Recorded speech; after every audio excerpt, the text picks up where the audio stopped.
Hola, ¿cómo están? En nuestra segunda clase de este curso que estamos recién comenzando, que es nuevo para ustedes y para mí, sobre el Espíritu Santo.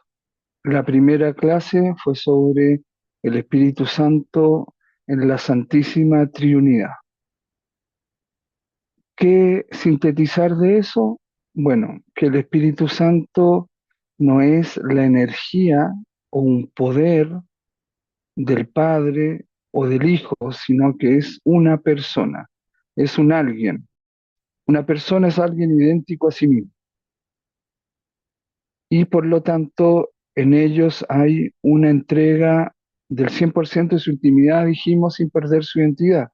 Es decir, llega a ser otra persona divina.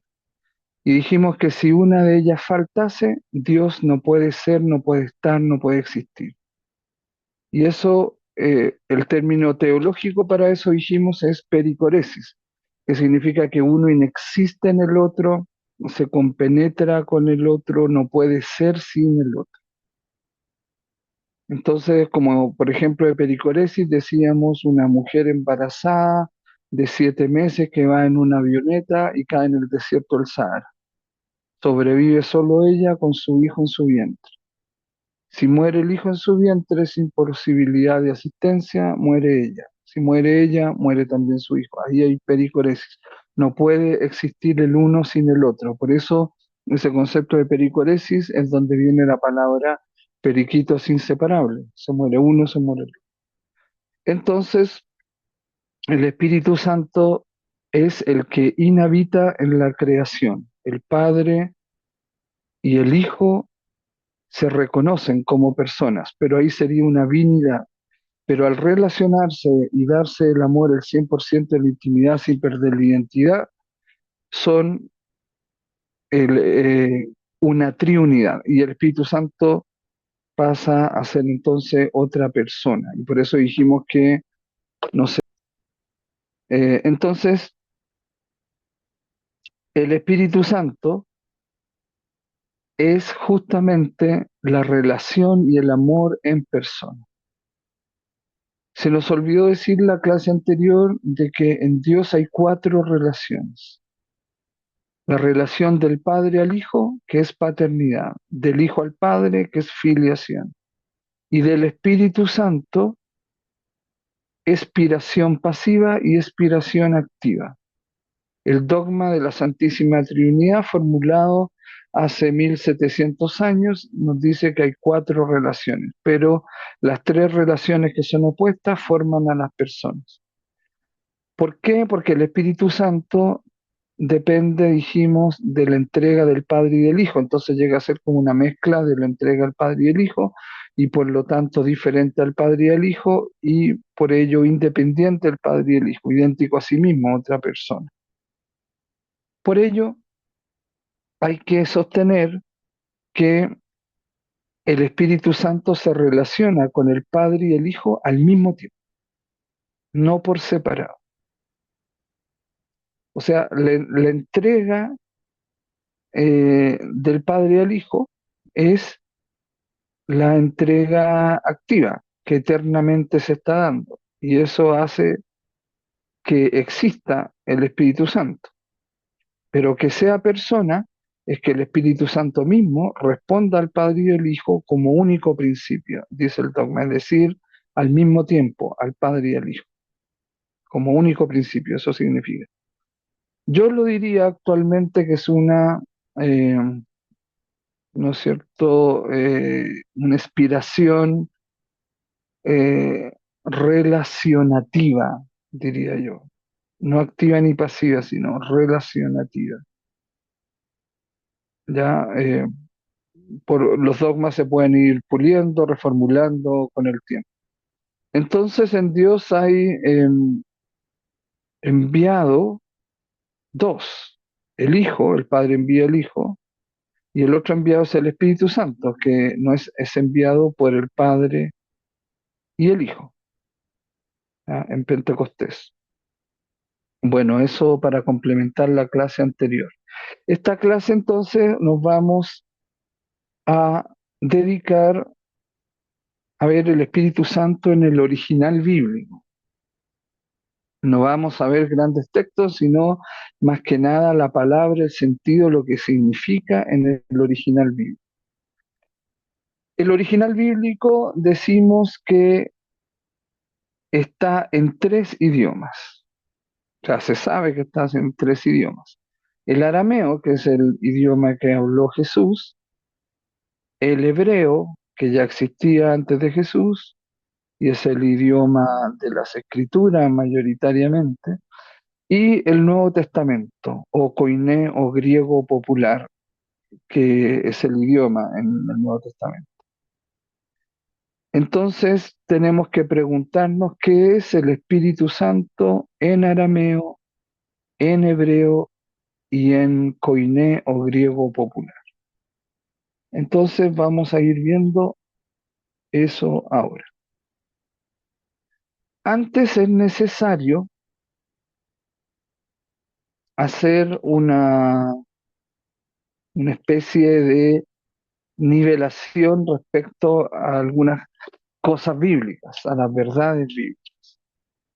Hay conceptos respecto a la Biblia, al original bíblico. Es la inspiración bíblica y la inerrancia bíblica. ¿Qué es la inspiración bíblica? Es la interpretación de fe que históricamente hizo un pueblo histórico, que es Israel. Y esa interpretación de fe la hizo con respecto a qué? A su propia historia profana o cotidiana, a la luz de su fe en el Dios que los eligió y constituyó como pueblo. Históricamente esa es la creencia de Israel. No hubo un Simón Bolívar, un Bernardo Higgins, un prócer, un padre de la patria, sino que Dios mismo los constituye como pueblo. Esa es la creencia en el pueblo de Israel. Por lo tanto, la interpretación de su propia historia es una interpretación de fe. Bueno, ese es un concepto entonces. Lo repito, interpretación de fe histórica de un pueblo histórico, Israel, de su propia historia profana o cotidiana, a la luz de su creencia arraigada desde el origen del pueblo de Israel, la cual significa que Dios los constituyó como pueblo. El otro concepto es inerrancia bíblica. La Biblia carece de error. ¿Por qué? Porque todo lo escrito en ella es post nostram salutis. Eso está en latín, significa por nuestra salvación. Es decir, Dios no nos va a dar un mapa para que vayamos directo al precipicio. ¿Ya? No nos va a servir una sopa la más rica que nos guste para después cuando vamos a, a probarla nos quite el plato. ¿Ya? No. Entonces, acá viene una frase de Galileo Galilei que puede explicar mejor este concepto de inerrancia bíblica o de que la Biblia carece de error. Es el siguiente. La Biblia no nos dice cómo va el cielo, sino cómo se va al cielo. Esto lo dijo Galileo Galilei ante el tribunal de la Inquisición, cuando lo estaba juzgando. Recordemos que no lo mataron, no lo quemaron, pero sí le dieron como presidio perpetuo en su casa. Bien, la Biblia no nos dice cómo va el cielo, no es un libro de astronomía, sino cómo se va al cielo. Es un libro por nuestro rescate, por nuestra salvación, post nostram salutis.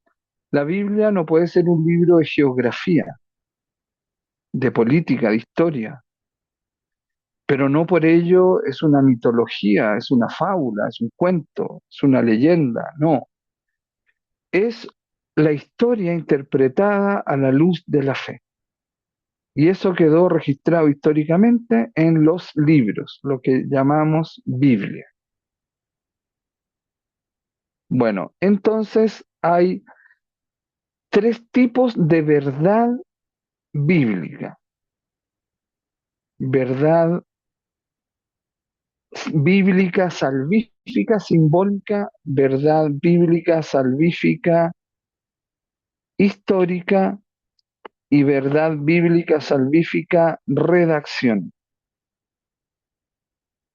Bueno, la verdad bíblica, salvífica, simbólica. Aquí importa más lo que dice, aquí importa más lo que quiere decir el texto. Voy a tener que editar también esta.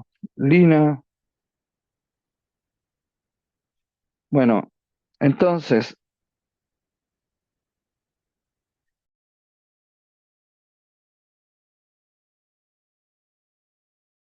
bien.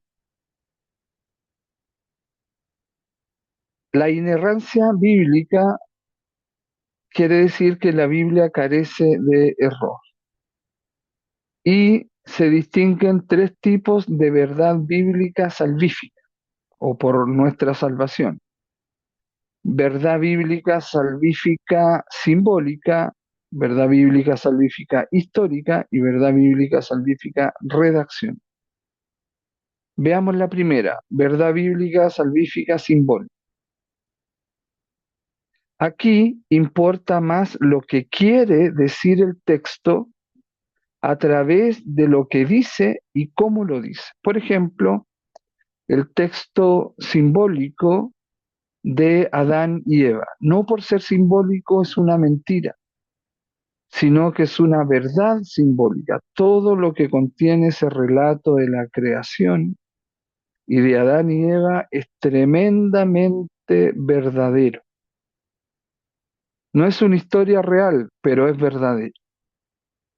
Ya sabemos en la actualidad que el relato de Adán y Eva se basó en el Enuma Elish, que es un relato cosmogónico, es decir, un mito del origen de la creación, cosmogonía, de los sumerios, y que fue reelaborado por Israel. Bien, pero saliendo un poco de eso, hay que decir que no hubo un periodista que estaba narrando cómo Dios creó, sino que todo eso se elabora en base a algún mito, algún cuento, alguna cosmogonía que fue tomada por los autores bíblicos y fue reelaborada.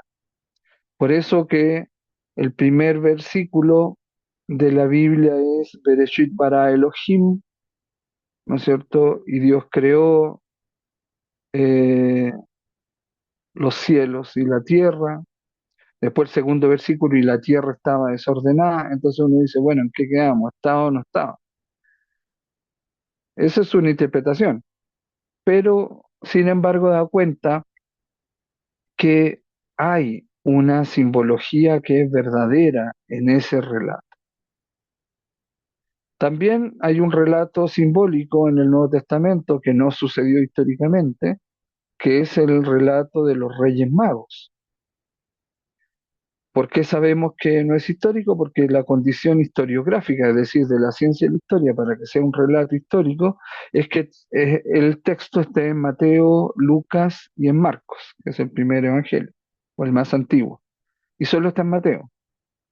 Entonces ese relato simbólico quiere entregar la verdad de que Jesús nació no solo para Israel, sino también para todo el orbe, para los otros puntos cardinales de los cuales provenían, según el relato simbólico de los Reyes Magos, estos astrólogos o adivinos o sabios que fueron a rendir adoración y reconocimiento a Jesús bebé, desde el origen, desde el principio. Entonces, como Mateo escribe a los judíos convertidos a Jesús, les está diciendo, tenemos que sacarnos este nacionalismo porque Jesús nació para todos. Ahora que estamos en la diáspora, que estamos fuera de Jerusalén, que el templo fue destruido el año 70, por lo tanto, lo que hay que creer es que Jesús ha nacido para todos. Si acá gente no judía, llamada gentiles, peyorativamente paganos también, eh, hay que aceptarlos, puesto que Jesús ha nacido para todos. Y miren, se los muestro, desde el origen, desde que nació, desde que estaba el pesebre, llegaron los reyes magos de los otros puntos del orbe, del mundo, a reconocerlo y adorar. ¿Ven? Entonces, de esa manera actúa la verdad simbólica. Y en el caso de Adán y Eva, evidentemente, como vamos a ver en esta clase, nos da también otras enseñanzas que son verdaderas. Entonces, no necesariamente todo tiene que ser histórico y no por eso todo es tampoco una fábula o un mito o un cuento o una leyenda. La Biblia es una interpretación de fe, repitámoslo. Inspiración bíblica significa una interpretación de fe de un pueblo histórico, Israel, de su propia historia profano cotidiana, que está basada en su creencia histórica de que Dios los constituyó como pueblo, que son el pueblo elegido, y toda esa narración, toda esa interpretación de fe quedó históricamente registrada en libros, lo cual llamamos Biblia. Bien, la segunda verdad que es parte de esta inerrancia bíblica o que la Biblia carece de error es la verdad bíblica, salvífica, histórica.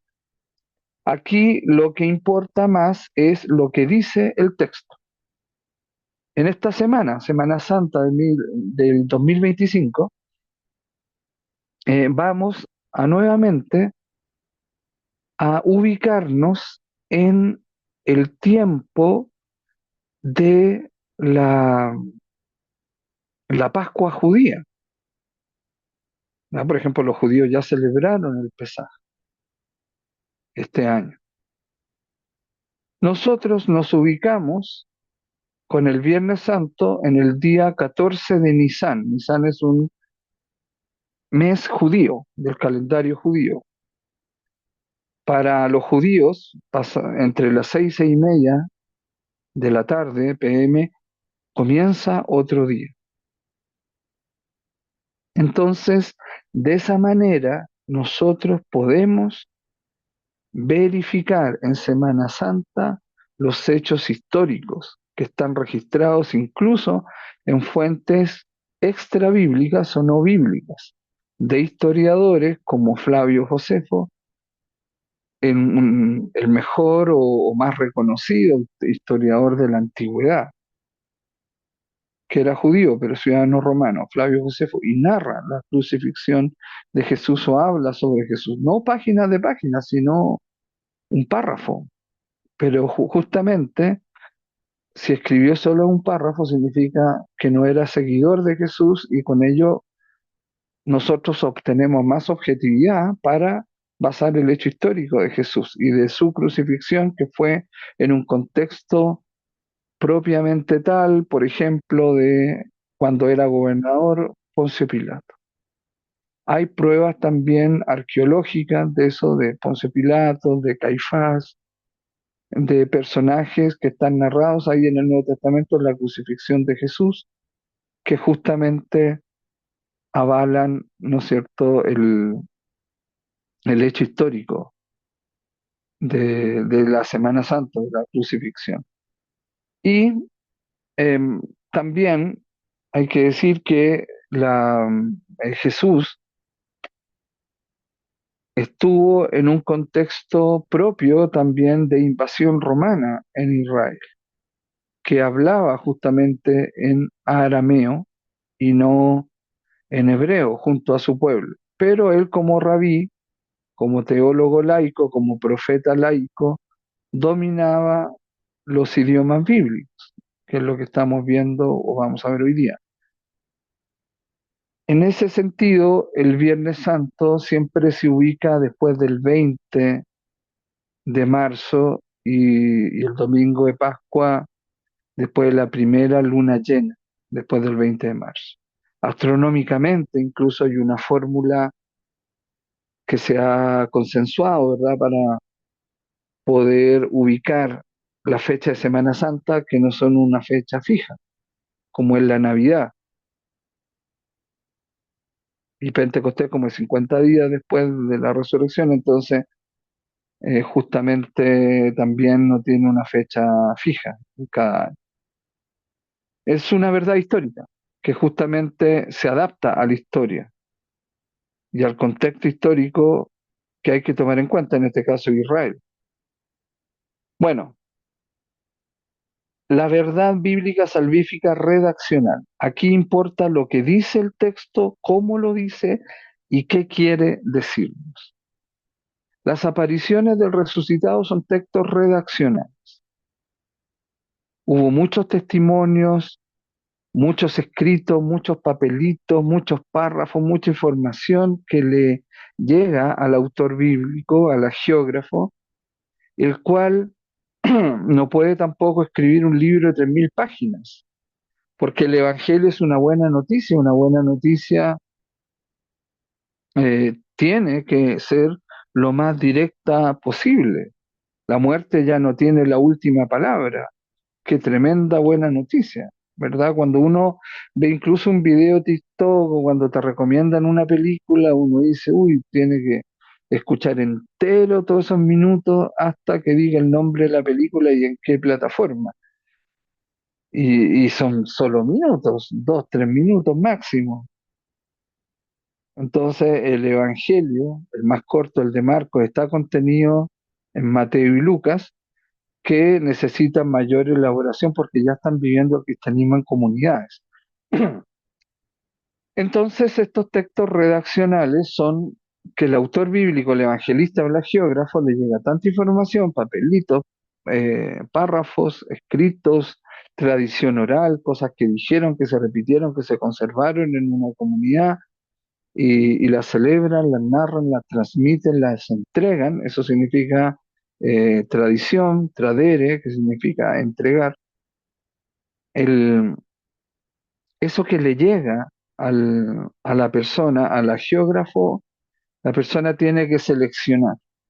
Entonces, ¿qué mejor que redactar una historia que incluya todas esas partes? Por ejemplo, en las apariciones del resucitado, dice, estando las puertas cerradas, Jesús entró.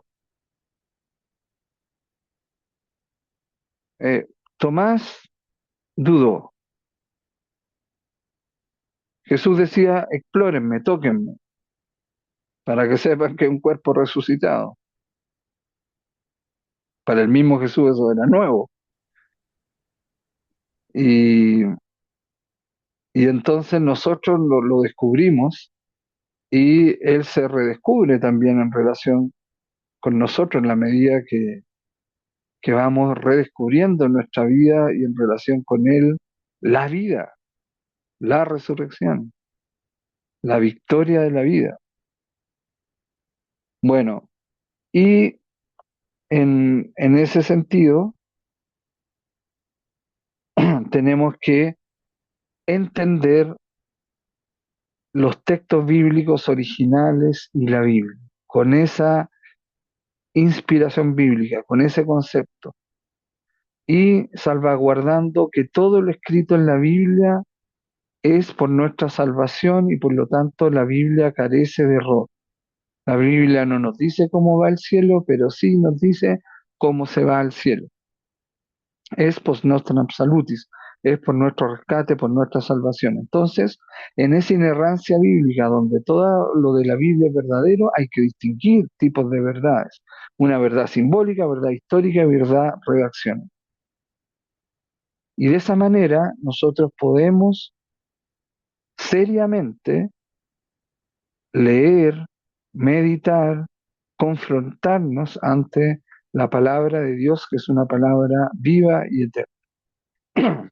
En todas esas formas de expresión hay la verdad histórica de la experiencia vivida en la fe, de la intervención salvífica de Dios. Dios nos rescata, nos salva siempre. Por ejemplo, el pueblo de Israel no se lavaba bien las manos, se contaminaba y eran un pueblo errante. Entonces, ¿cómo lo hacía el líder? Oraba y Dios le inspiraba que tenía que instituir ritos de purificación para que ellos, motivados por el mandato de Dios, por la obediencia a Dios, a Yahvé, al Eterno, tengan que lavarse las manos, lavarse los pies, pasar por una piscina, tengan que purificarse y de esa manera el pueblo no perecerá con enfermedades. Se fijan ahí, entonces hay algo práctico, hay una interpretación de fe que hace el autor bíblico. Y después, claro, lamentablemente, como el ser humano tiende a institucionalizarse, porque la institución le da seguridad, siempre nosotros abrazamos, nos religamos, ahí está la religión, nos religamos a esquemas que nos dan seguridad. Y por ello lo repetimos, lo hacemos tradición, creemos que es verdad incluso. Y claro, después se llega a un puritanismo, un legalismo, un fariseísmo, y se extreman esas actitudes que en el origen fueron una interpretación de fe para salvar el pueblo y que el pueblo viva. Porque, como decía Jesús, Jesús decía que ha venido para que tengamos vida, y no una simple vida, sino vida plena, vida en abundancia, a tal punto que nosotros nos queremos morir para vivir eternamente, o aceptamos la muerte para vivir, adentrándonos eternamente en Dios y conociendo a Dios. Bien, eso entonces una, un poco de teología bíblica a la base para entender lo que ahora vamos a decir sobre el Espíritu Santo. Bueno, en Juan 20, 19, 23, el día primero de la semana, estando atrancadas las puertas del sitio donde estaban los discípulos, por miedo a judíos, llegó Jesús. ¿Se fijan? Atravesó la puerta, pero no era un fantasma, lo podían tocar. De hecho, comió con ellos un pescado asado, ¿no es cierto?, a las orillas del lago. Bueno, haciéndose presente, y les dijo, paz con vosotros, el shalom. Shalom significa en hebreo enteridad. La paz es estar entero. Cuando uno está entero, está en paz. Bueno, el reconocimiento le mostró las manos y el costado. Los discípulos sintieron alegría de ver al Señor. Y Él les da una misión, igual que el Padre me ha enviado a mí, os envío yo también a vosotros. Se fijan, el Padre envió a Jesús, Jesús nos envía a nosotros y envía a sus discípulos directos, apóstoles. La palabra apóstol significa enviado. Y dicho esto, sopló y les dijo, recibid Espíritu Santo. ¿Ya? En Juan no hay ese Pentecostés, el mismo resucitado sopla y les da el Espíritu Santo. A quienes dejéis libres de los pecados quedarán libres de ellos. ¿Ok? Bien. Acá está el texto en arameo, que es el idioma que habló Jesús. Recordemos que el arameo comienza a hablarlo el pueblo en Babilonia, exiliado en Babilonia. Al volver a la tierra prometida, vuelven hablando arameo. Entonces, 500 años antes que Jesús naciera, el pueblo, José, María, los discípulos, sus amigos, sus antepasados, hablaron arameo. Bueno, palabra por palabra. Nefaj, Nefaj,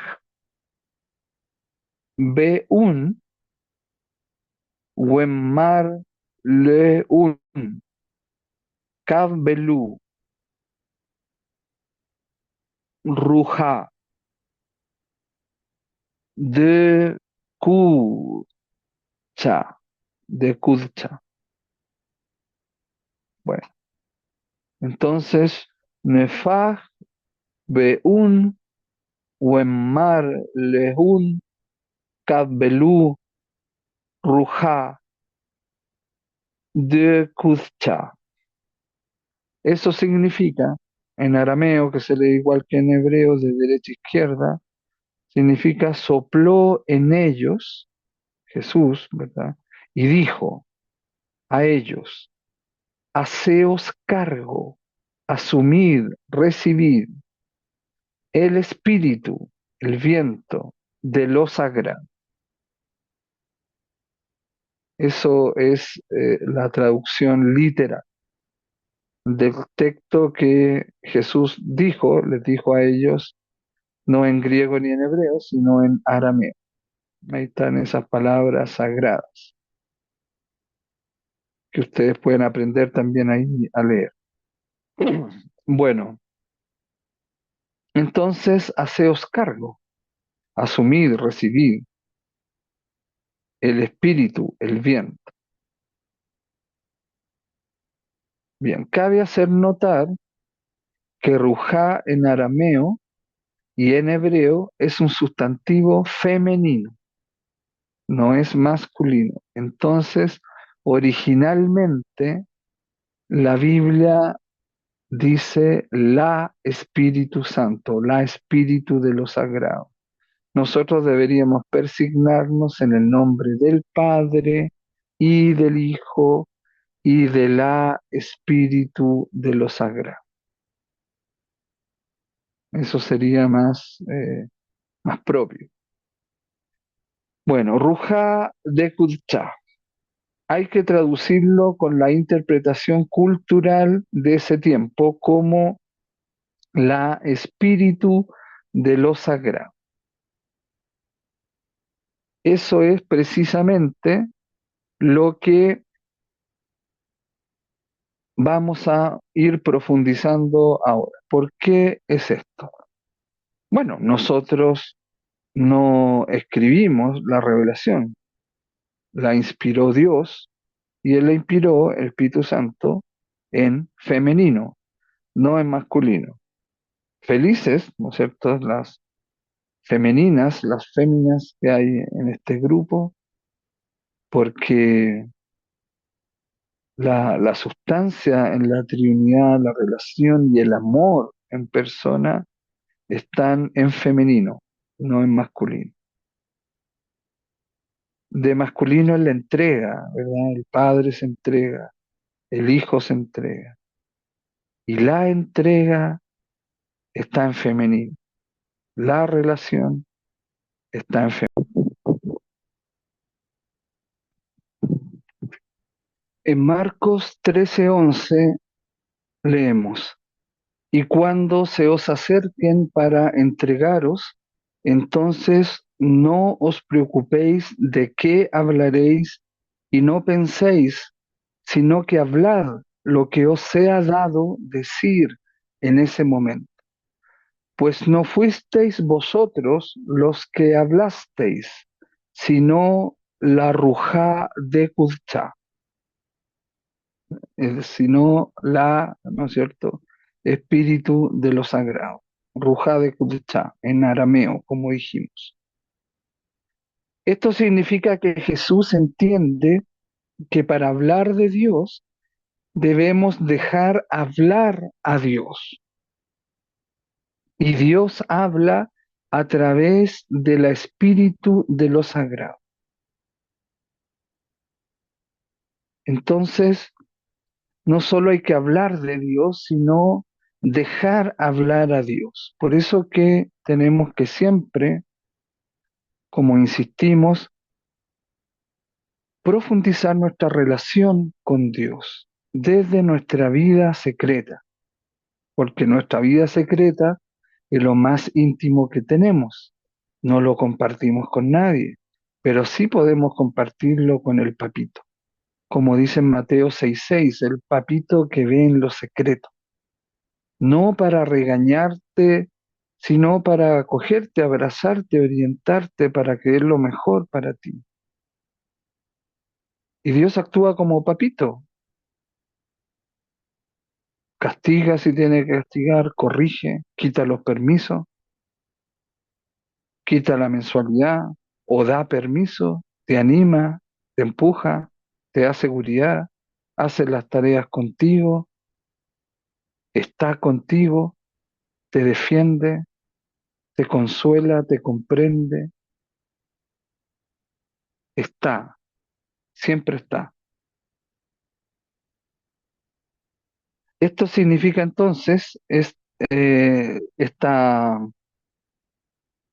texto de la Rujá de Qudchá, de dejar hablar entonces a Dios, al Espíritu Santo, a la relación del Padre y el Hijo en persona, en esos momentos de juicio, en los momentos también de decisión, porque son momentos de soledad. Y Dios siempre está con nosotros por medio de su Espíritu.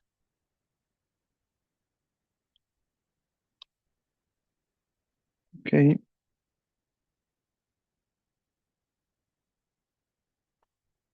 En Marcos 12:36 dice, pues él, David, dijo con la Rujá de Judá, es Jesús, el hijo de David, de la simiente de David, por parte sobre todo de su papá humano, de José, el que habla. Es Jesús, el hijo de David, el que habla, y por sus palabras se sobreentiende que el espíritu de lo sagrado es la misma inspiración divina por la que habló David y los profetas. En el texto original sale también Rujá de Kuchá. Quizás algunos se pregunten, sobre todo los que no han hecho el curso de arameo, de conocer y amar más a Jesús en arameo, se pregunten por qué, de dónde se sacan estos textos en arameo originales. Bueno, existe una Biblia en arameo de la Iglesia Católica Oriental y de la Iglesia Ortodoxa Siria. Está en arameo siriaco. Jesús habló arameo galilaico, que es un arameo más de carácter, más fuerte, como si hablaran acá en Colombia los santanderianos, que se le escucha como más golpeado, eh, con más carácter, si se puede decir. Entonces, la Rojá de Kuchá está en arameo, en la Biblia en arameo que se llama la Pechita, la Pechita. Esa Biblia es la que contamos en el día de hoy, en arameo. Ha sido interpretada desde el original que contamos de los evangelios en griego, pero al estar en arameo y arameo siríaco, de todas formas, nos transmite más que el griego, porque el arameo son palabras que están familiarizadas unas con otras, que tienen una raíz verbal trilítera consonántica, es decir, de tres consonantes que están comunes y tienen significados comunes que se pueden familiarizar. Entonces el arameo es más descriptivo que el griego. El griego es más del ser, es más del existir, es más teórico, es más profundo en ese sentido, pero el arameo es más práctico, es más descriptivo y por lo tanto tiene un significado también más realista. Con un versículo en arameo tú puedes hacer un video, incluso con una palabra, un par de palabras, mientras que con el griego se puede hacer una imagen más que un video. Entonces en el arameo hay acción, hay descripción. Por eso hay que valorar la traducción arameo del Espíritu Santo, que es la Espíritu de lo Sagrado. Ya lo dijimos que en femenino está en hebreo, Ruja, y está en arameo también en femenino. Ruja de Kulcha. Y es la misma que habló los profetas. Jesús, también lo hemos dicho o mencionado tal vez en otros cursos, que Jesús es un profeta laico, que no fue sacerdote, no fue clérigo, no fue del templo, no fue templario, fue profeta laico. Por eso el nombre de Jesús era común en esa época de Jesús, pero Yeshua era para los sacerdotes profesionales o que trabajaban en el templo. Él como era rabí, profeta laico, teólogo, no se acentuaba entonces Yeshua como la segunda sílaba, sino que quedaba como se nombraba a todos los Jesús de su tiempo, Yeshua, se acentuaba en la primera sílaba. Y de hecho así sale también en todos los millones que pagó Mel Gibson para hacer una película sobre Jesús, habla en arameo, que es la pasión. Cuando María llama a Jesús le dice Yeshua, no dice Yeshua. Bueno, en Marcos 3:29 dice, sin embargo, quien quiera que blasfeme contra la Rujá de Kutzá, no habrá para él perdón por la eternidad. Ese es un texto que es difícil y es preocupante. Lo vamos a profundizar también dentro del curso, pero lo que podemos decir es que Jesús es acusado, este es el contexto de Marcos 3:29, Jesús es acusado por los escribas de Jerusalén, quienes lo calumnian al decir que es Belcebú, Satanás, el enemigo, quien lo asiste en sus milagros y está con él. Se duda del poder de Jesús, no se duda del hecho de su poder, sino del origen de ese poder. Bueno, y la reacción de Jesús es que los escribas han blasfemado contra la espíritu de lo sagrado, contra la Rujá de Kutzá, puesto que es gracias a esa fuerza de Dios por la que Él puede expulsar demonios y curar enfermedades. Es el poder del amor, del perdón, de la relación. Entonces el Espíritu Santo purifica, por eso que es fuego. Es como cuando el oro se hace pasar por el crisol del fuego, por la parte azul del fuego, y se purifica, saca los residuos, purifica de eso que no es oro en nosotros. Y en ese sentido, el espíritu de la espíritu de lo sagrado es el poder de Dios también, porque es la relación del Padre y el Hijo, y es el amor, la entrega eterna del Padre y el Hijo. ¿Cómo eso no va a tener poder? ¿Cómo no va a tener purificación? ¿Cómo no va a expulsar lo que no sea de esa relación y de ese amor? En este texto tenemos entonces la clave de cómo se manifiesta en el mundo humano la espíritu de lo sagrado. Por eso los discípulos necesitan que Jesús resucitado les insufle o les dé el soplo de la espíritu de lo sagrado, para poder así cumplir su misión de exorcizar y sanar. Exorcizar es sacar fuera, expulsar lo malo, para que la persona se sane. Siempre la creencia en tiempos de Jesús, y aún en muchos en la actualidad, es que una enfermedad tiene un origen espiritual, de un espíritu malo. Está enfermo el espíritu humano. Entonces, ese espíritu humano de la persona se tiene que purificar. Por eso que Jesús se pone delante de la suegra de Pedro como un león, dice el texto en arameo, en forma así de león y, y expulsando, regañando a la enfermedad. Habría que estar loco de hacer eso, pero si se hace es porque se piensa que incluso en esa fiebre de la suegra de Pedro, hay un espíritu malo que está debilitando a la suegra de Pedro. Y por eso que en arameo el, el concepto, el significado de mal y de maligno, del mal, es lo que nos debilita.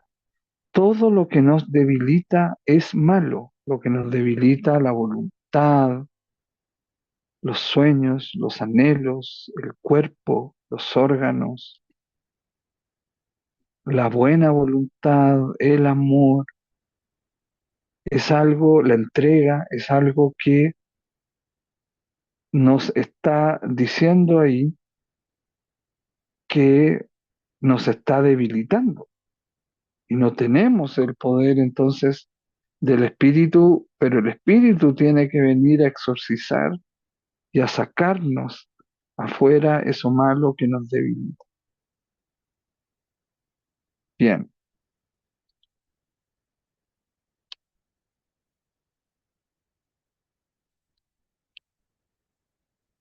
acá. La espíritu de lo sagrado es entonces la libertad, que sopla donde quiere, como quiere y cuando quiere. No es mera invocación o espiritismo. Invoquemos el espíritu, no, usted no puede orar así. Pidamos la guía del Espíritu Santo, del espíritu de lo sagrado. Pidamos su orientación, su iluminación, su entendimiento, eh, en la forma de relacionar los hechos, los sucesos, los pensamientos. Eso tenemos que pedir. No tenemos que invocar, porque sería espiritismo. No tenemos que pedir inspiración del Espíritu Santo porque solo está inspirada la Biblia. Lo otro está asistido. Los dogmas, por ejemplo, en la Iglesia Católica no son inspirados por el Espíritu Santo, son asistidos por el Espíritu Santo.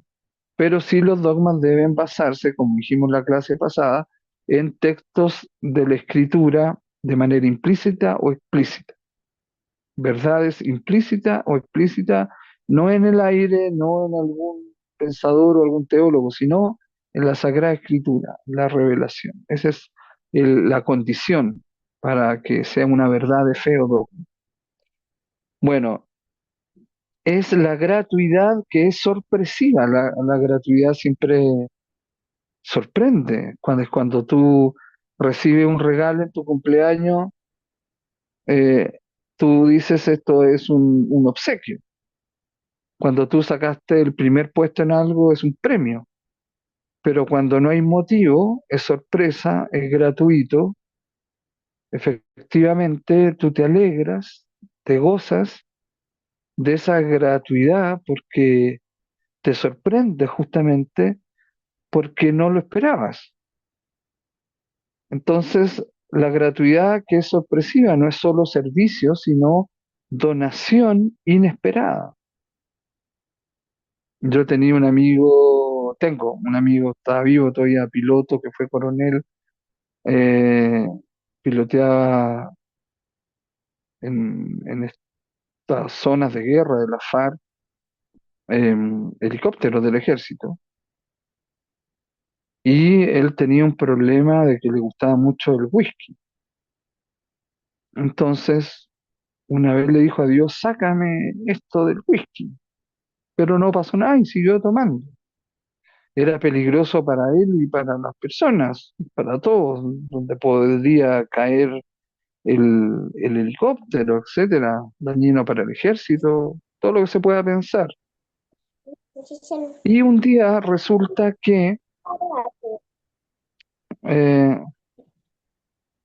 día resulta que el, de la nada sintió que cuando llegó a su casa no quería tomar una cerveza. No, no le daba para eso. Fue invitado ese mismo fin de semana a un matrimonio. El brindis, no, tampoco. Quería ir al baño y tal. Decir, Dios le dio esa gracia sin él merecerlo, sin esperarlo, cuando ya no lo esperaba, y sin él pedirlo, porque ya lo había dejado de pedir, había pasado mucho tiempo, y después se acordó de eso. Por eso que el Espíritu Santo o el Espíritu de lo Sagrado se relaciona con el viento, sopla donde quiere, como quiere y cuando quiere. Bueno, es el viento que recoge lo sagrado, esté donde esté, sin esquemas, sin instituciones, sin religión. No es monopolio de algunos. La Iglesia Católica por muchos siglos dijo, fuera de la Iglesia no hay salvación. No, fuera de la gratuidad no hay salvación. Fuera de la relación con Dios no hay salvación. Pero nadie puede jactarse, ya no lo hace la Iglesia Católica, nadie puede jactarse de que es tiene el monopolio de la gracia de Dios. Muy bien lo decía el Papa hace unos años canonizado, el Papa Pablo VI, San Pablo VI, decía que la Iglesia es canalizadora de la gracia, no es administradora de gracia, canalizadora. Si yo veo que viene el torrente de agua, yo canalizo esa agua por una canalización para haciéndole brazos al río y el río no tenga que eh, r- eh, inundar la ciudad o las calles. Hay que hacer canalizaciones. Entonces, esa es la iglesia, una canalizadora de la gracia. Bueno, y lo sagrado es lo apartado, kadosh, en hebreo, santo, o lo que no es casi siempre en nuestro caso, egoísmo o, claro, egoísmo y búsqueda incesante de la conveniencia propia, ya lo que esté apartado de eso. Por ejemplo, uno dice, esta persona es muy santa, porque no es codiciosa, no es egoísta, no busca siempre su conveniencia. Si decimos de un pastor, de una pastora, o de un obispo, o de una obispa, o cualquier persona laica, nos dice, mira que cómo se comporta no es común, no es una persona común, es bien santa esa persona, porque está apartada de lo que la mayoría somos, conveniencia, codicia, egocentrismo, etcétera. Bueno, es la espíritu de lo sagrado que interconecta, crea relaciones, es lo femenino en Dios. Observemos, por ejemplo, que la mayoría de las personas en situación de calle son hombres que rompieron relaciones y así se quedaron. Cuando nosotros varias veces hemos ido a encontrarnos con el hermano que sufre situación de calle, siempre constatamos, verificamos que la mayoría son hombres y no mujeres, porque las mujeres tienden a ser redes de soporte, de relaciones, ya de sustento, de contención. Los hombres no, porque hemos sido educados bajo otras creencias. Entonces es lo femenino de Dios, el espíritu, la espíritu de lo sagrado. Ahí está clarito, Dios lo reveló así. Es la libertad en la fe y la fe en la libertad, que rompe la rigidez de la creencia de creer tener la verdad. Como bien lo decía Santa Teresa de Ávila, ¿qué es la humildad? Es la verdad. ¿Y qué es la verdad? Es lo correcto. ¿Y qué es lo correcto? No creerse siempre en lo correcto. Eso es verdad humana, que errar es humano. Y entonces nuevamente se cierra el círculo, se cierra la tesis y llegamos a la humildad, al concepto de humildad. Entonces la libertad en la fe involucra un conocimiento de todas las creencias.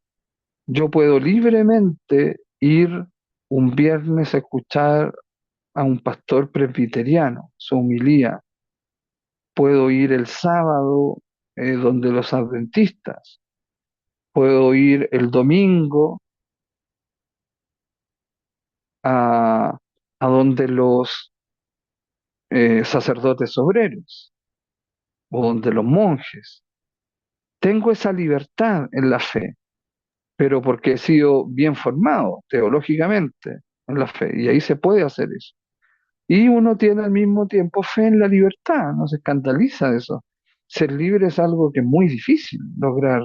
Yo en las terapias que hago me doy cuenta cómo las personas se religan a una creencia sobre sí mismos, sobre su familia, creencias incluso políticas o creencias religiosas, que finalmente lo limitan y les cuesta mucho ser libres. Yo cuando estuve en la cárcel 8 meses por motivos de derechos humanos en Chile, contra Pinochet, ¿verdad? Logré ser libre sin mi libertad física real, pero obtuve esa libertad interior, esa libertad de espíritu. Se puede, no es fácil, pero se puede. Ese espíritu, entonces, la Rujá de Kuchá, ese espíritu que toca la conciencia, voluntad, libertad y la capacidad de donarse gratuitamente en cada uno de nosotros. Respeta la individualidad. Fíjense que 50 días Dios los tuvo encerrados y juntos, a las mujeres, los discípulos, los apóstoles, sobre todo en relación. Y después de eso bajó sobre ellos individualmente, pero cuando ellos ya estaban antes en relación, ojo con eso. Entonces, para que el Espíritu Santo actúe en ti, no tienes que romper relaciones, tienes que estar en un grupo, en una comunidad o en la familia, en relación y en buenas relaciones, lograda después de 50 días donde se tiene que haber discutido mucho, y ahí el Espíritu Santo baja como fuego, purifica individualmente, pero cuando ya antes están en relación, nunca olvidemos eso. Por eso a veces decimos o pensamos o no lo decimos, el Espíritu Santo no pasa nada conmigo, es por eso. Ese es el método. Bueno, entonces respeta la individualidad y entre todos nosotros nos pone, por lo tanto, como dije, en relación. El espíritu de lo sagrado, la Ruja de Kuchá, realiza la realidad de la unidad en la diversidad, no uniformidad, no que todos sean iguales o crean en lo mismo. Podemos ir todos en relación, algunos iremos de la mano y otros no, pero estamos juntos, estamos en relación y vamos hacia Dios. Entonces, hace que la unidad lidere mediante la relación. Por eso en Frates, en nuestro grupo, en nuestra organización, el lema es que la relación nos lidere. Dios nos ama con nuestro amor, que la relación nos lidere. Bueno, ahora la siguiente diapositiva.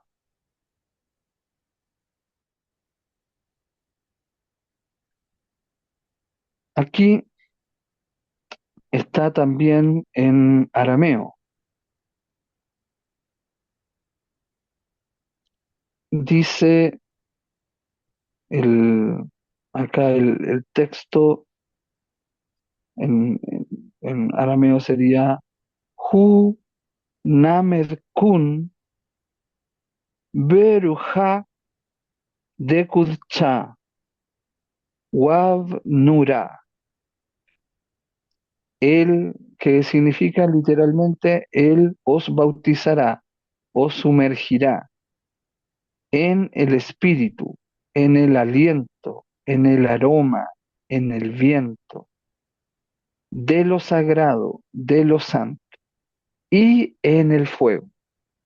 Agrega eso, Él os bautizará en Espíritu Santo y fuego. Y Espíritu Santo, acá dicho como Berujá, es el aliento, el aroma, el viento, el espíritu. Pero agrega lo del fuego, la purificación, el Espíritu Santo purifica. A veces a mí me preguntan, ¿el fuego es infierno? No, porque es soledad, es más un hielo ártico tremendo, es hielo más que fuego. Bueno, como la mayoría se guía por la Divina Comedia de Dante Alighieri, ahí está un poco el tema del fuego. Y por la ajena, que era la basura que se quemaba, excepto donde aparecía el nombre de Dios, en tiempos de Jesús y aún en tiempos ahora de los judíos. Bueno, Él os bautizará en Espíritu Santo y fuego. Ahí está en griego y está en hebreo. Veamos esto. En arameo, bautizar es sumergir. Si solo trabajamos en la traducción bautizar, que no es la acepción primera de la raíz verbal, se nos está escapando mucho de la plasticidad de la frase. Como yo les dije, el arameo son palabras que son descriptivas e involucran también una acción. Entonces, sumergirá. Ahí queda claro, todos sabemos qué es eso. Es sumergir. Bautizar en el Espíritu Santo nos suena igual que sumergir en la respiración de los santos, en el aliento de los santos, en el aroma de los santos, en el viento de los santos, que sería el significado más propio del original. Más que bautizar, entonces, sumergir en la respiración de los santos. Eso está significando que el Espíritu Santo, el Espíritu de los Sagrados, la Ruja de Cristo, es una persona. Tiene aliento, el aliento de los santos, el aroma de los santos, huele, y el viento de los santos, esa libertad que dijimos. Los profetas de Israel tratan de que veamos,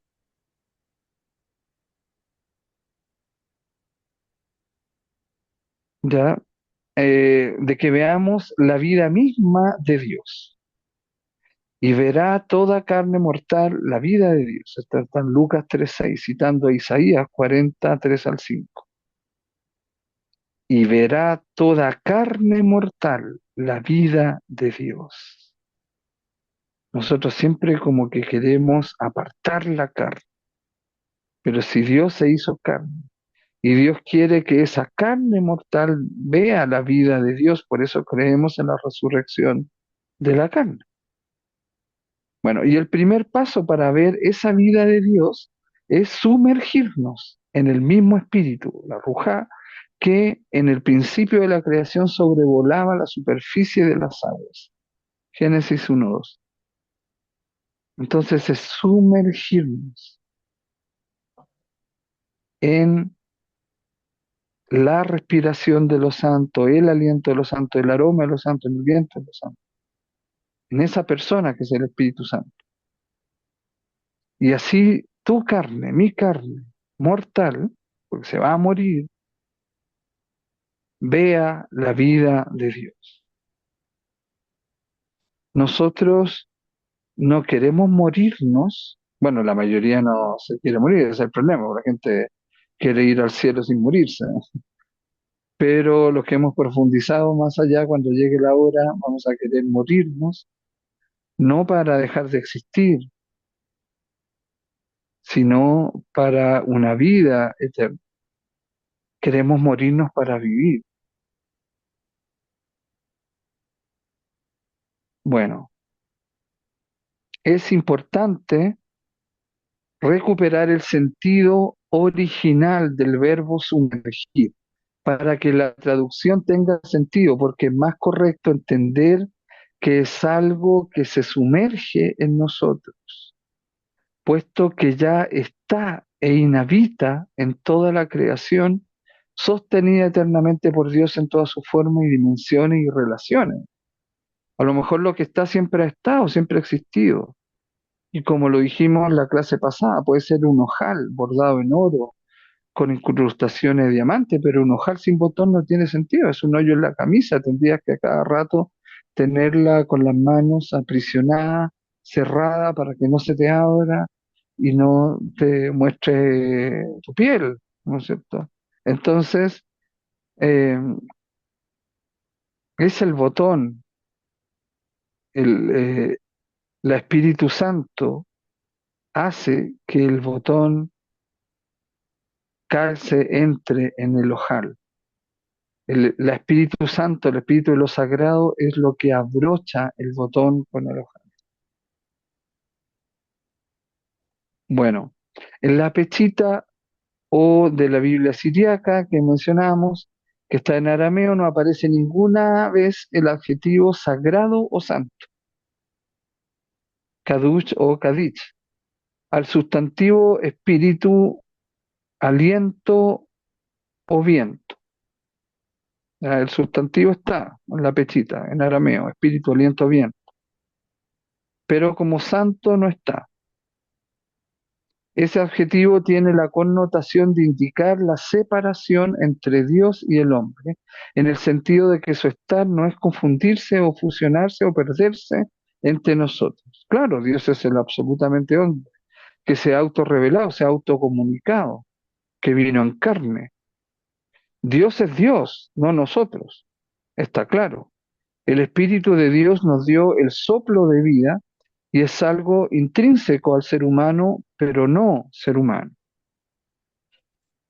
El espíritu humano, sin el espíritu no somos seres humanos, sin nuestro espíritu humano, que un espíritu nos dio ese espíritu, ¿verdad?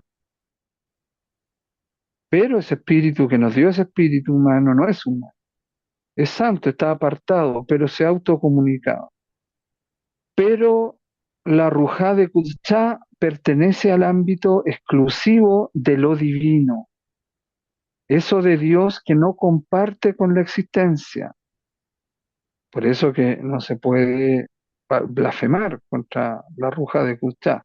Y así y todo, Juan nos anuncia que vamos a participar incluso de eso, que el ser humano va a conseguir una inmersión completa en ese, gracias a Jesús. Juan Bautista estamos hablando. Eso nos hace tener la posibilidad real de sanar según Dios, no según nosotros, sino según Dios. Dios sabe qué es lo que tiene que purificar en nosotros. A lo mejor nosotros creemos que hay una tendencia mala, negativa en nosotros y finalmente esa tendencia Dios la permite porque nos libera, nos mantiene en la existencia con un sentido de la vida, feliz, liberado, expresado y no nos lleva al suicidio. Entonces, por eso los caminos de Dios no son los nuestros. Ok, la siguiente. También seremos sumergidos con Jesús en el fuego del Espíritu de lo Sagrado. No dice santo, apartado, sino Espíritu de lo Sagrado. Lo Sagrado quiere decir que es algo solo de Dios, pertenece a Él, es parte de la Santísima Trinidad, pues una persona. Seremos sumergidos en ese aliento divino que Dios mantiene a salvo de la existencia. Y eso está aquí, es lo que mantiene todo en relación. A cada rato un cometa, un asteroide puede chocar con un efecto bola de billar con el cinturón de asteroides, aunque no están tan juntos, ya sabemos, pero es mucho más probable que para acá nos tire un peligro, una piedra, ¿no es cierto? Un asteroide. Y sin embargo no ocurre. La fe en lo más básico es sentir que alguien nos protege. La confianza en alguien es que ese alguien nos protege. Mateo 3, 10 al 12, Juan Bautista afirma que los réprobos irán al fuego y seguidamente que seremos bautizados en el fuego. Lo que ahí Dios quiere decirnos a través del profeta es que Jesús, para hacernos partícipes de la vida de Dios, va antes a quemar de nosotros todo aquello que se resiste a la vida eterna. a la donación y gratuidad. Por eso que todos los días, amigos y amigas, tenemos que entrenarnos en la entrega gratuita y todos los días tenemos la oportunidad de entrenarnos en ello. Entonces ese fuego purificador no es arder en el infierno o en el purgatorio, sino que es pasar ese acrisolamiento. La palabra cambio se dice en griego crisis. Todo cambio va a provocar sí o sí crisis. Y la crisis en un momento se va a tornar en un acrisolamiento. Y ahí tú pasas por esa purificación y te conviertes en oro. Y ahí Dios sigue protegiéndonos, porque también no es una prueba el acrisolamiento, sino que Dios, papito, la pasa con nosotros. El papito que nos ve que nos estamos quemando en nuestra casa, entra a salvarnos, nos cubre o nos saca o muere con nosotros, porque Dios es papito. La religión de Jesús fue su papá, el papito. No tuvo otra religión que esa. Dios lo que nos vino a enseñar es que seamos hijitos del papito, ni siquiera ser cristianos. Bien, el agua de Juan Bautista, ¿verdad? Lava los errores de nuestra vida pasada. El fuego de Jesús purifica nuestra conciencia, libertad, voluntad y capacidad de donarnos, que nos regaló el soplo del Espíritu de lo Sagrado al darnos la vida. ¿Ok?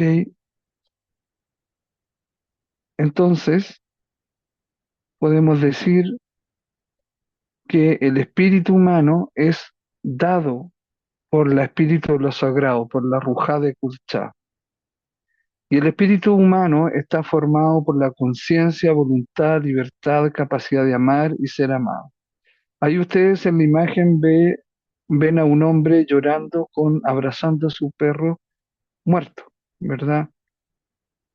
El perro tiene alma, pero no espíritu. Y él tiene espíritu y alma, porque el perro no tiene conciencia, no sabe que sabe. Por eso nosotros, en nuestra escala evolutiva, somos Homo sapiens sapiens, sabemos que sabemos. El perro es inteligente, sabe, asocia inteligentemente, pero no sabe que él sabe, no tiene conciencia. Y esa es la diferencia. Y el espíritu humano hace, en esa imagen que se muestra, abrazar a ese perro, a su mascota muerta, llorando, porque está sufriendo. Erich Fromm, discípulo de Sigmund Freud, decía que la conciencia es la bendición y la maldición para el hombre. La bendición porque sabe que vive y la maldición porque está consciente de que va a morir. Sabe que va a morir. Bien. El único lenguaje que todo el mundo entiende es el amor. Las mascotas también lo entienden, nuestras mascotas, nuestros hijos, nuestros niños, las personas. Es un lenguaje que todos entienden. Es un lenguaje que es intrínseco a nosotros. ¿Por qué? Porque todo lo que existe existe en relación. Buscamos la relación y la relación es amor. Pero el amor tiene que ver con la libertad, porque es un encuentro libre de dos libertades. En el caso del ser humano, no porque a mí me guste a alguien, yo le voy a decir, tú me gustas así que tienes que amarme. No, la persona es libre de amarme o no. Y yo también puedo sentir amor por una persona y no necesariamente tengo que expresárselo, también soy libre de eso. Bueno, si descubrimos el Dios de Jesús, que es amor gratuito y total, intentaremos repetir en nosotros ese Dios amando, reconciliando y sirviendo a los demás y relacionándonos lo mejor que podamos con nosotros mismos, con la naturaleza, con los otros y con Dios. Restaurar esas relaciones en nuestra salvación. La verdad bíblica simbólica que mencionábamos al principio de esta clase, de Adán y Eva, se entiende en que en el origen el hombre, el ser humano rompió esas relaciones. Simbólicamente el relato de la creación lo dice: Adán y Eva se cubrieron los genitales, comienzan a tener vida secreta. No hay un conocimiento de sí mismo. A veces ni siquiera nosotros enfrentamos nuestra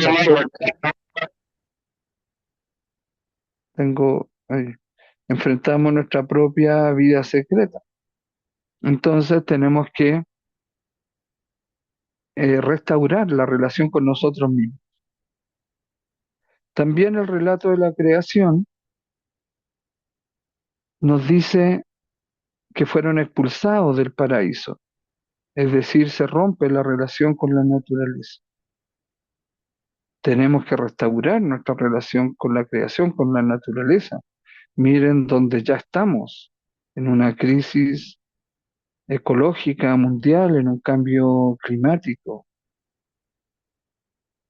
en un calentamiento global.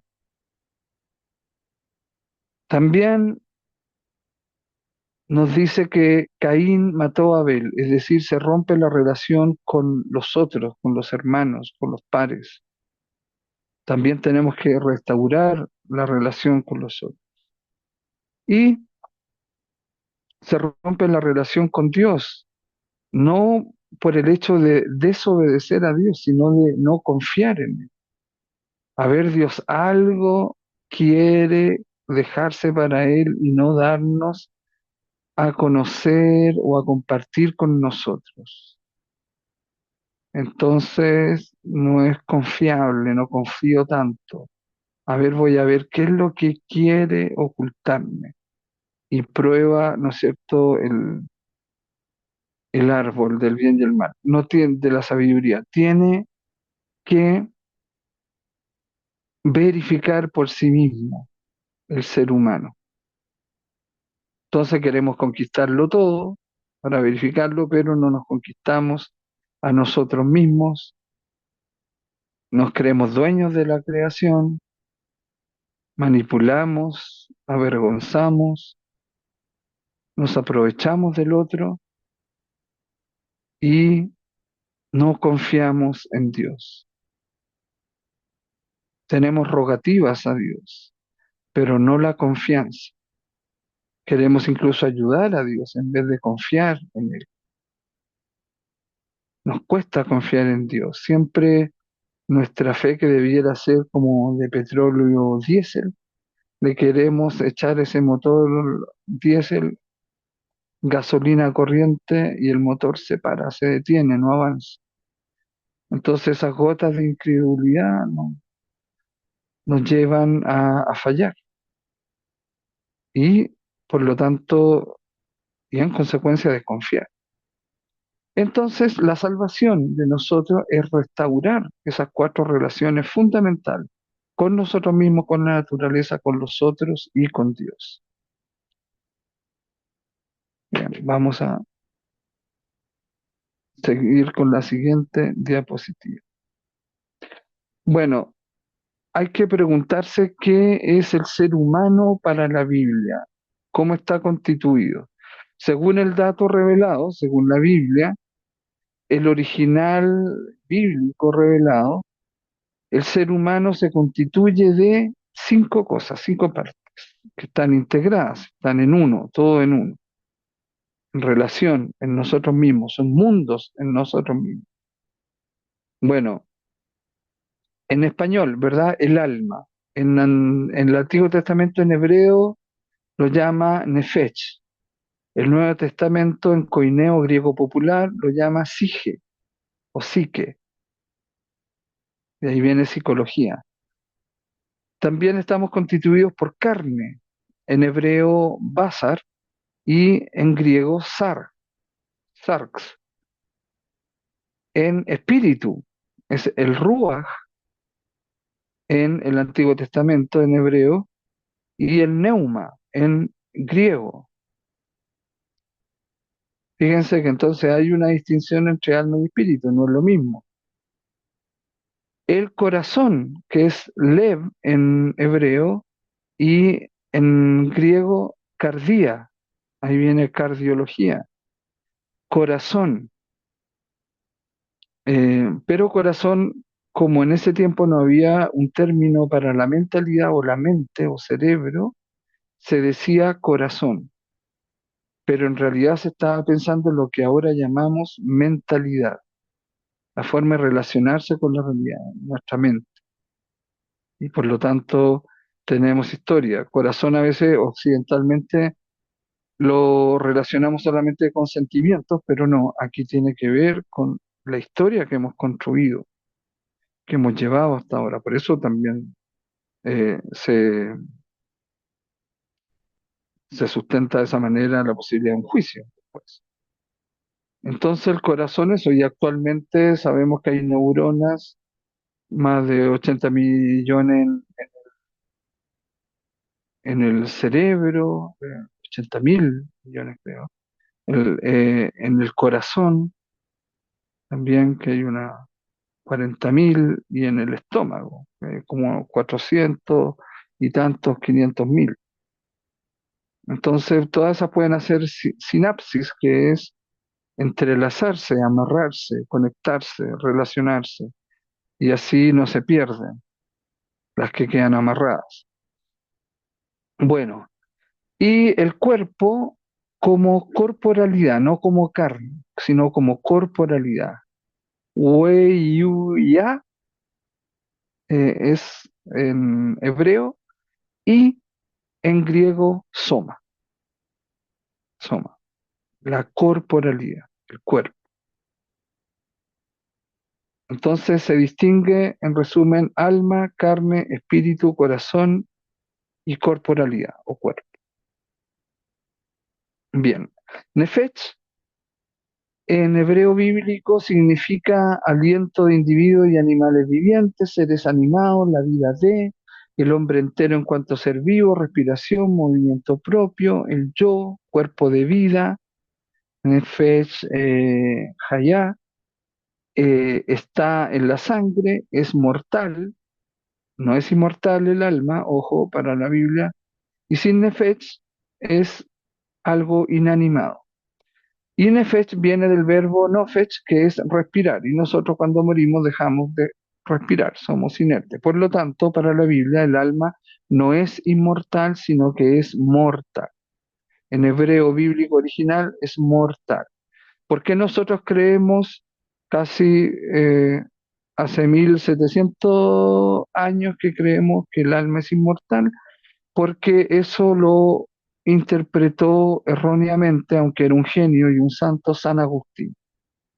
San Agustín era de los maniqueos, por lo tanto una corriente o secta griega, y su pensamiento maniqueo no se lo pudo sacar, sino que le quedó de alguna forma como filtro. Y San Agustín, como era el Albert Einstein de ese tiempo, donde comenzaron los concilios, evidentemente lo invitaron, y después la palabra de Dios seguía la palabra de San Agustín y evidentemente influyó. Genial en muchas cosas, pero en la interpretación de los términos originales no. Además, San Pablo, según cuenta San Ambrosio, su amigo, se convirtió más que por el Evangelio, por las cartas de San Pablo. Entonces, ¿cuál es el error que se ha mantenido en todas las iglesias en que se interpreta a Jesús según el Antiguo Testamento y según San Pablo? Y no se interpreta, que sería lo correcto, al Antiguo Testamento y a San Pablo según Jesús. Bueno, entonces nefesh, que es del verbo nofech, respirar en hebreo, es considerado mortal en el original bíblico hebreo. Acá hay unos textos, Salmo 107, versículo 5, dice, su alma en ellos desfallecía, es decir, moría, es mortal, está desfalleciendo, literalmente, físicamente. De hecho, nosotros matamos una hormiguita de esas pequeñitas y no somos capaces de que se mueva nuevamente, de darle vida. Muera mi alma, dice el número 23, la segunda parte del versículo 10b. Mi alma muera o muera mi alma. Ahí da cuenta entonces eso. Y en Jueces 10:30, si ustedes no lo saben, los libros más antiguos del Antiguo Testamento físicos que tenemos actualmente son el libro de los Jueces. Y el libro de los Jueces, el libro más antiguo físico con que contamos del original bíblico, dice también lo mismo, muera mi alma. Y en el original hebreo, por lo tanto, no cabe duda, no debe cabernos duda de que el alma es mortal, no inmortal. Sáquese eso. Por eso nosotros cuando con Cenelia, que está en este curso, rezamos el Santo Rosario los miércoles, no decimos por las benditas ánimas del purgatorio, sino por los cuerpos espirituales del purgatorio, porque en 1 Corintios 15:44, San Pablo menciona no alma inmortal, sino cuerpo espiritual. Bien, y en Primera de Samuel 19:11 dice, recuerden que tenemos que leer de derecha a izquierda en hebreo, si tú no salvas tu alma esta noche, mañana tú serás muerto. Tiene que salvarse, porque si no va a ser muerto con alma y todo, porque el alma lo anima. Sin alma es un ser inanimado. Y finalmente, Levítico 17:11a. Cuando decimos A en la primera parte de ese versículo, que se puede subdividir en A, B, C, o en tres partes, o en dos partes. Y aquí es muy interesante lo que dice Levítico 17:11a. Dice que el alma, está la definición acá, es la vida de la carne en la sangre. Porque la sangre corre, circula. ¿Qué la mueve? Eso es una magia, no estamos conectados a nada, no hay un cable.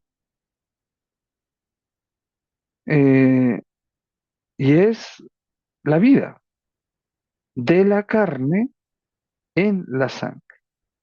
Lo que hace mover a la sangre, y en la medida que la sangre circula, tenemos vida. Deja de circular la sangre y somos hombre y mujer muertos. Bueno, acá hay otros también textos que si ustedes quieren profundizar más ahí, yo les voy a enviar esta presentación en PDF.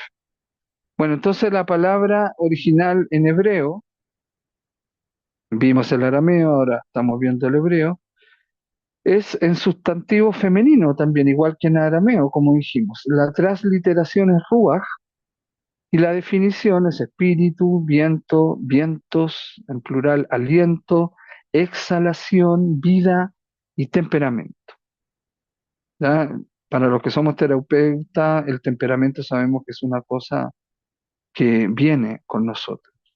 El carácter se forma en los primeros 8 años de vida, después el temperamento más carácter va definiendo uno su identidad y obtiene una personalidad. Ese es como el recorrido humano. Y vienen, evidentemente, dentro de todo eso están los desarrollos psicológicos de la personalidad.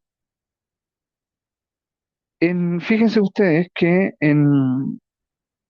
hay una distinción, entonces, que hemos hecho en hebreo, que es alma, nefesh, y ruach, espíritu.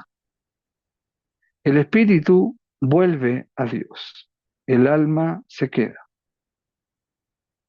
Y Dios es espíritu, es conciencia plena, perfecta y eterna, es voluntad plena, perfecta y eterna, libertad plena, perfecta y eterna, es capacidad de donación, de recibir y de hacer donación o entrega plena, perfecta y eterna.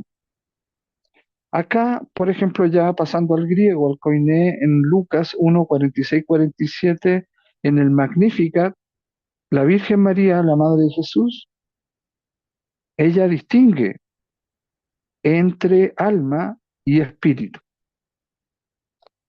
Fíjense, de parte del Señor, ya, y bueno, pero desde el 46. Y dijo María, engrandece el alma de mí al Señor, y saltó de júbilo el espíritu de mí en Dios el Salvador de mí, pues puso sus ojos sobre la, bueno, pero hasta el 47. Y dijo María, ya, Kai Eipen Mariam, ojo que en realidad en hebreo, y así está transliterado después en griego, María no se llama María, se llama Miriam, en realidad. Miriam ben Joaquín, María hija de Joaquín. Entonces, y dijo María, Kai Eipen Mariam, Megalunei, engrandece, fíjense, Ge, Siuje, Mu, Ton, Curión, es decir, engrandece el alma de mí al Señor, el alma de mí, Ge, Sige, Mu, Sige, Psique, psicología, etc. Y saltó de júbilo, Kai, Hegaliasen, el espíritu de mí, to neumamu, epi to feo, to soteri mu. Entonces, en Dios el Salvador de mí. Entonces, el alma de mí, je, sigemu, el espíritu de mí, to neumamu. Hay una distinción, no es lo mismo, en la mentalidad de ellos no es lo mismo. A veces nosotros, por medio de una pésima predicación, hemos entendido mal, muy mal eso. Bueno, aquí está la palabra neuma en griego. Neuma, primero en la filosofía estoica, es aliento racional que informa y ordena el universo. Eso en un griego clásico, un griego de los filósofos griegos. En el griego de la Biblia, que es griego popular o koiné, dice que se traduce como viento, aliento o fuerza invisible. Se usa para referirse a lo que da vida. El Espíritu Santo no es un lugar, no es una cosa, no es un acontecimiento ni una fuerza impersonal, no es un dónde, un cuándo o un qué, sino que es un quién, es persona. El Espíritu Santo es un individuo y es personal y social. Entonces, también en el sentido griego conserva o hay un patrón común en los significados que ya hemos visto de Espíritu Santo en arameo, en hebreo y en griego. Y lo que hay que sí conservar siempre es que Dios lo ha pensado, lo ha revelado en femenino, la parte femenina de Dios, que no hay que maltratar, que hay que conservar. Acá hay una lista de nombres del Espíritu Santo. En Primera Corintios se dice solamente Espíritu, Espíritu de Dios en Génesis, Espíritu del Señor en Lucas, Espíritu de Yahvé en Jueces y en Isaías, Espíritu del Dios vivo en Segunda de Corintios, Espíritu Santo, en Lucas y Primera de Pedro, que es el Nuevo Testamento, Espíritu de Santidad, también Nuevo Testamento, Romanos, Espíritu Santo de la promesa en Efesios, Espíritu de Cristo en Romanos, Espíritu de su Hijo en Gálatas, Espíritu de Jesucristo en Filipenses, Espíritu de verdad en el Evangelio de Juan, Espíritu de vida también en Romanos, Espíritu de gracia en Hebreos, Espíritu de adopción en Romanos, glorioso Espíritu de Dios en Primera de Pedro, Espíritu eterno en Hebreos, Consolador en el Evangelio de Juan, Espíritu de sabiduría, Consolador o Paráclito, ya vamos a ver en clases más adelante eso, Espíritu de sabiduría en Isaías y también en Isaías Espíritu de inteligencia y Espíritu de consejo, Espíritu de poder, Espíritu de conocimiento, Espíritu de temor de Yahvé, todo eso en Isaías. Buen espíritu en Nehemías, Espíritu de vuestro Padre en el Evangelio de Mateo, la unción en la primera carta de Juan y siete espíritus de Dios en Apocalipsis. Ya, como ven, ¿no es cierto? Al menos en esta lista de nombres está muy mencionado en el Antiguo Testamento, en Isaías y en el Nuevo Testamento por San Pablo y los cuatro evangelios. Bien, acá también hay un texto griego que es muy importante, que es 1 Corintios 15:44, donde dice stei getai, no, perdón,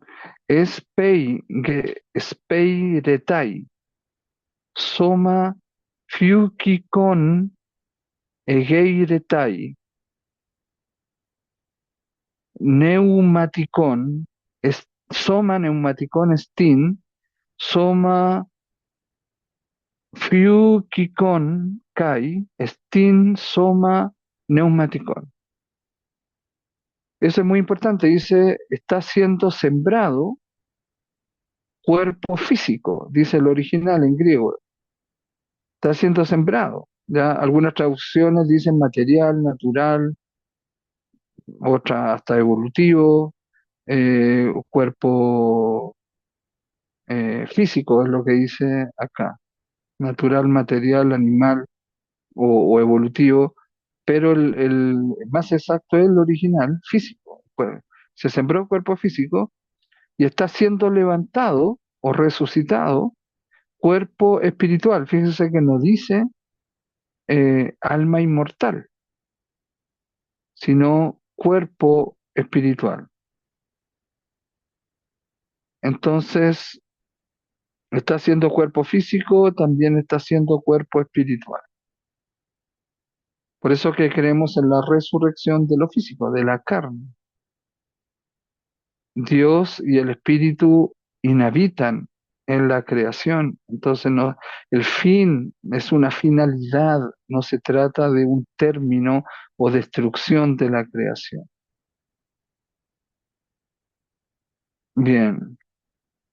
El problema es que a veces se tradujo la palabra original, pero sin su mentalidad original, o se buscó la que más se acomodara. Y a veces la palabra elegida ya estaba enraizada en filosofías y creencias ajenas a la revelación bíblica original. Ese fue el problema en los traductores y en la interpretación de la traducción. O sea, tenemos el original bíblico, el texto, bueno, original arameo, hebreo, griego, después la traducción, la primera traducción que fue en latín, y después fue la interpretación y después la predicación de todo eso. Y la predicación es lo que se ha equivocado muchas veces en el ámbito autodenominado cristiano, protestante, evangélico, iglesias históricas y también la católica, por supuesto. Bueno, si fuésemos realmente bíblicos en este aspecto, no mandaríamos a hacer misa por el descanso del alma de un ser amado. No, porque si fuéramos bíblicos, realmente esa alma ya murió, sino por el cuerpo espiritual del ser amado que se adentra en la eternidad de Dios que ha prometido siempre estar. Si yo te digo, piensa en ese ser amado que ya murió, piénsalo como cuerpo espiritual y te lo vas a imaginar. Yo te digo, piénsalo como alma, no hayas cómo imaginártelo. Entonces la misma Biblia en ello es muy pedagógica y no solo por pedagogía, sino por realidad. Incluso ahora los estudios de las SM, experiencias cercanas a la muerte, dan cuenta de muchas cosas como cuerpo espiritual, no como un alma etéreo. El alma, claro, es esa energía que dicen algunos, lo interpretan ahora, que queda aquí, queda atrapada en algo, en un lugar, queda descontento, fue arrancada, fue matada, fue asesinada. Pero el espíritu, el que tiene que regresar a Dios en paz. No se trata del alma, sino de la persona en cuanto unidad viva del ser corpóreo espiritual, unidad fundamentada en la llamada de Dios. Nosotros somos espíritu corporal o cuerpo espiritual, porque somos cuerpo con conciencia, con espíritu. Y recordemos, el espíritu es conciencia, voluntad, libertad, capacidad de amar y ser amado, esas cuatro cosas integradas y en nosotros. Y eso es lo que vuelve también a Dios. Lo que nos diferencia de los animales es la dimensión espiritual que hay en nosotros. Cuando decimos espíritu humano no nos referimos a algo etéreo o místico, sino que dicho concepto encierra la realidad simultánea y específicamente humana de la conciencia, voluntad, libertad, capacidad de amar y ser amado. Se trata de una realidad inmaterial o espiritual, porque no puede ubicarse en ninguna parte del cerebro del cuerpo y sin embargo existe. Si no, no podríamos estar en esta clase. Por lo tanto, nuestra realidad espiritual no es producto de la evolución de la materia. Si la materia ha evolucionado en nuestro universo 13.800 millones de años, hay cosas que tienen esa misma antigüedad y no tienen conciencia. No podemos decir que a tal antigüedad aparece la conciencia, no. Porque si así fuese, se ubicaría en una parte material de nuestro cuerpo cerebro que son de materia. Por eso lo llamamos espíritu. Existe y existe como espíritu. Está realmente, pero no ubicable en una parte somática o física de nosotros. En consecuencia, nuestra dimensión espiritual es dada por alguien, no algo, o por un ser personal superior, no inferior. Pues de lo menos no puede venir lo más, o de algo no puede originarse alguien. Y a dicho ser le llamamos Dios.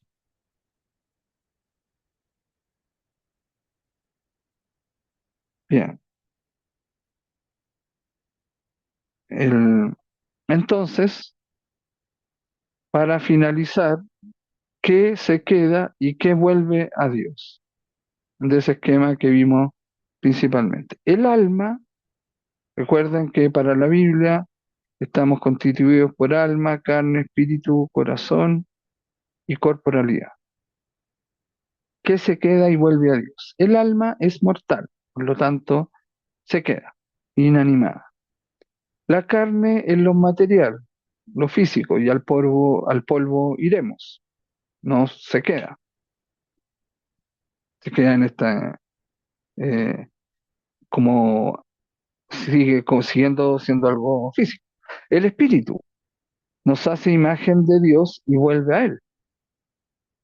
Por eso somos imagen y semejanza de Dios, porque Dios es espíritu. Nosotros cuando oramos a Dios no le oramos a un amigo imaginario. Nosotros tenemos espíritu y le oramos a Él o nos relacionamos con Él, que es totalmente espíritu. Esas cuatro cosas del espíritu humano, pero en Él son perfectas, plenas y eternas.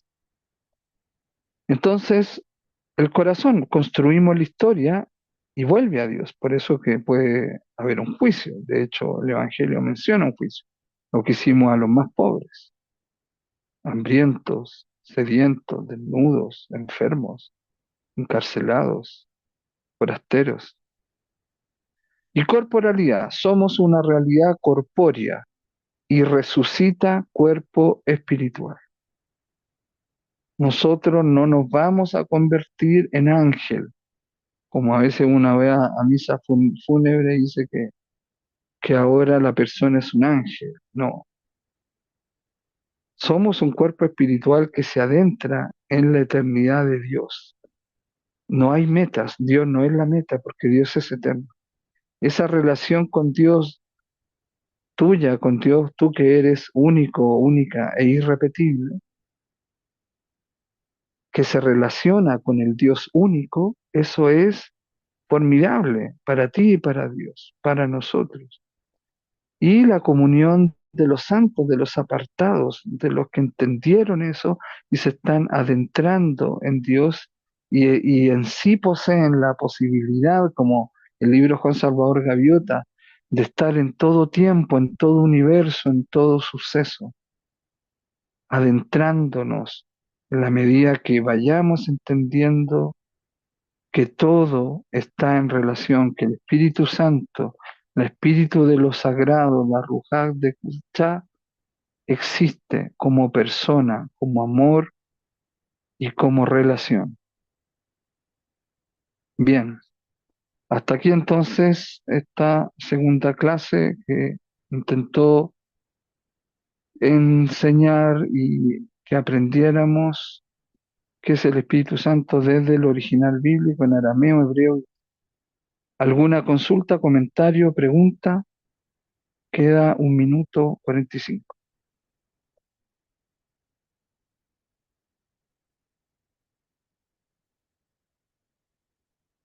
Bien, entonces lo dejamos hasta ahí. Gracias por estar. Nos encontramos el próximo lunes. Que tengan una profunda Semana Santa y piensen siempre en la entrega de Jesús. Eso lo hace Señor porque nadie lo supera en su entrega. No nos salva el asesinato de los 5 poderes, que de nuevo vamos a recordar o ver en las películas. No nos salva ese sacrificio, porque eso fue un asesinato. Lo que nos salva no es la muerte de Jesús, sino la vida entregada de Jesús hasta la muerte y una muerte en cruz ignominiosa, vergonzosa. Se hizo nada para salvarnos a todos y salvarnos de todo. Muchas gracias, un abrazo, mucha salud y bendiciones.